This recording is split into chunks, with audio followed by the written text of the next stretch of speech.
Não é raro vermos histórias que são verdadeiras misturas entre os gêneros terror e ficção científica. Entretanto, esse amálgama dificilmente consegue ser interpretado de uma forma ambígua. O mais comum é vermos obras que possuem essa mescla de gêneros totalmente interconectados. Nesse vídeo, vou falar sobre um curioso exemplar de 1982, o filme tcheco O Vampiro de Ferati, dirigido por Juraj Hess. O filme faz uma mistura inusitada de um terror vampiresco e ficção científica, cuja criatura é um carro de rally que usa como combustível o sangue de seu condutor. Porém, o seu caráter ambíguo possibilita leituras muito diferentes. Eu vou falar sobre isso logo depois da vinheta. Přece není normální. Člověk, který věří na upíry. Auto, které saje krev. Jmenuji se Madame Ferrat. Myslím, že bychom si měli opravdu vážně promluvit.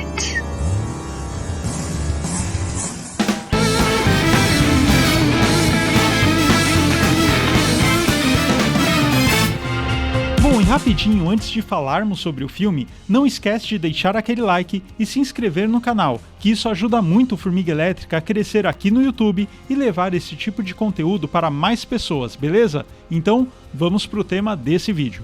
O Vampiro de Ferati é um filme tcheco de 1982 e conta a história do médico Malek, que passa por um problema inusitado. Depois de um atendimento de emergência em um estranho acidente de carro, sua enfermeira assina um contrato para ser piloto de uma fabricante de carros de nome Ferati. Aliás, esse nome é muito sugestivo, não é? Falou comigo? Além de ser uma escolha pouco ortodoxa para a profissão da enfermeira, o médico também nota que sua antiga parceira está ficando cada vez mais debilitada. E para completar esse quebra-cabeças bizarro, outro médico chamado Kaplan vai até Malek com uma teoria pra lá de cabreira. Ele afirma que o carro usa sangue humano como combustível, cravando presas no pé do piloto enquanto ele acelera, tornando o carro invencível nas provas de rally. Embora seja uma ideia curiosa e muito instigante, o verdadeiro diferencial do filme não está no carro em si, mas sim em toda a estrutura e elementos nos quais a obra se baseia. É claro que o carro, sendo usado como esse elemento vivo, uma criatura monstruosa disfarçada de automóvel, realmente salta aos olhos e é o grande chamariz do filme. Mas nesse vídeo aqui eu vou focar mais na questão estrutural e ambígua da obra, que faz com que ela transite entre o terror e a ficção científica. Ah, e só uma coisinha, provavelmente de alguma forma você deve ter lembrado de Christine, o Carro Assassino.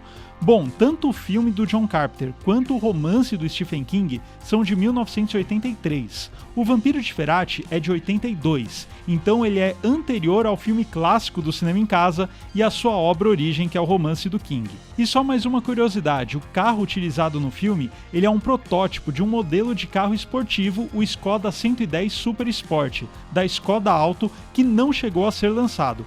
Mas o seu design muito próprio realmente passa essa ideia predatória, não é? Bom, e caso você ainda não tenha assistido ao filme O Vampiro de Ferati, saiba que vou ter que comentar aqui alguns spoilers da trama para que o conteúdo faça sentido. Entretanto, não é nada que vai estragar a sua experiência como um todo, mas de qualquer forma, fica aqui o aviso.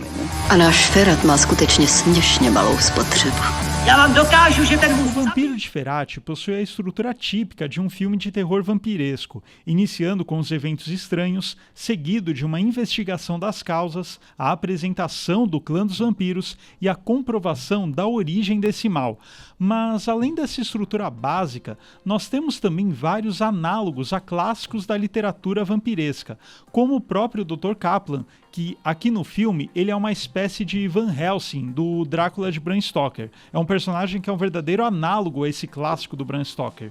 E o próprio clã da empresa Ferati, ele se comporta de maneira realmente exótica, além das vestes pretas com detalhes em vermelho, dando um visual típico de indumentárias vampirescas mais icônicas. Bom, perfeito. Então temos aqui os principais elementos e também uma estrutura que são muito comuns em tramas vampirescas. Porém, o filme consegue se manter ambíguo a todo instante, e isso graças à montagem e direção, pois não há nenhuma cena que demonstre de fato, que prove que o carro possui vida própria ou que existe alguma força sobrenatural agindo. De fato, a única cena em que isso acontece faz parte de um pesadelo delirante do protagonista.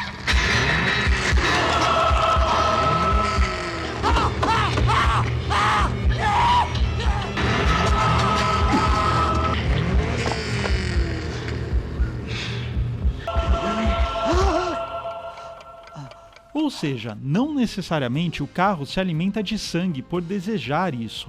Pode ser uma máquina feita já pensada em usar esse líquido como combustível sem nenhum tipo de força sobrenatural. Com relação aos donos da empresa Ferrati, todos realizam suas tarefas a qualquer hora do dia, e suas roupas extravagantes podem facilmente serem justificadas pela identidade visual da escuderia.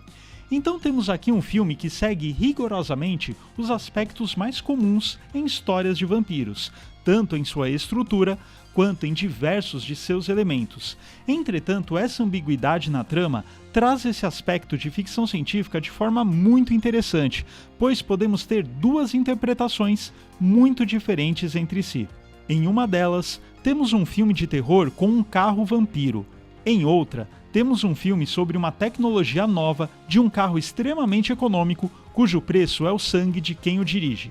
Sim, para uma empresa sem escrúpulos, esse preço é realmente muito baixo. No caso da segunda interpretação, é impossível deixar de lado a crítica socioeconômica. Afinal, estamos falando de uma obra produzida na Tchecoslováquia antes da queda da Cortina de Ferro. Então, o contexto aqui é tudo. Não é à toa que o motorista do carro não é o dono do carro. O piloto é apenas um empregado dando seu sangue, literalmente, para a companhia.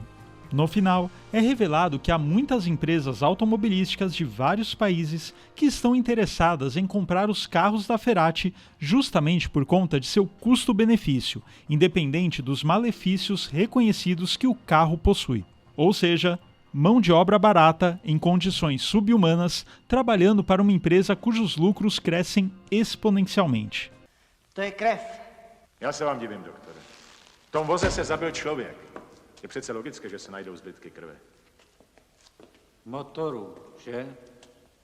É claro que o gênero terror trabalha com críticas sociais contundentes, mas esse toque ambíguo que dá aquele gosto de ficção científica ao longa-metragem consegue tangibilizar de maneira mais acessível esse teor crítico, pois mesmo que seja uma tecnologia extrapolada e fantasiosa, ainda assim ela é tratada como uma tecnologia e, como tal, é passível de ser adquirida ou criada por qualquer empreendimento, diferente de algo exclusivamente oriundo de um universo mágico.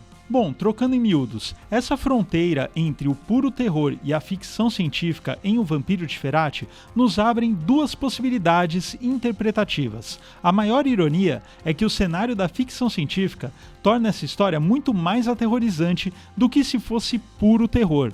Uma história onde empresas focam sempre em ter lucros mais elevados, mesmo que sugando literalmente o sangue de sua mão de obra. Ainda bem que estamos falando de uma obra de ficção. Ferrat tady opravdu jezdí na krev? Víte přece, jaká je situace s pohonnými hmotami, ne? A náš Ferrat má skutečně směšně malou spotřebu. Se você gostou desse vídeo, dê aquele like e se inscreva no canal caso ainda não seja inscrito ou inscrita. Esse filme, O Vampiro de Ferrati, ele está disponível nesse box clássico sci-fi leste europeu da Versátil Home Video, em que nós do Formiga Elétrica produzimos os extras de todos os filmes da caixa, mais um bate-papo sobre a ficção científica do leste europeu. Então, vale a pena você conferir. E se você gosta do conteúdo do Formiga Elétrica como um todo, nossos vídeos aqui do YouTube e nosso podcast, então pense em se tornar um apoiador ou uma apoiadora. Para isso, basta entrar no link apoia.se/Formiga Elétrica e lá você pode contribuir com o quanto quiser e o quanto você puder para que o projeto continue e até mesmo se expanda. Beleza? É isso, até o próximo vídeo.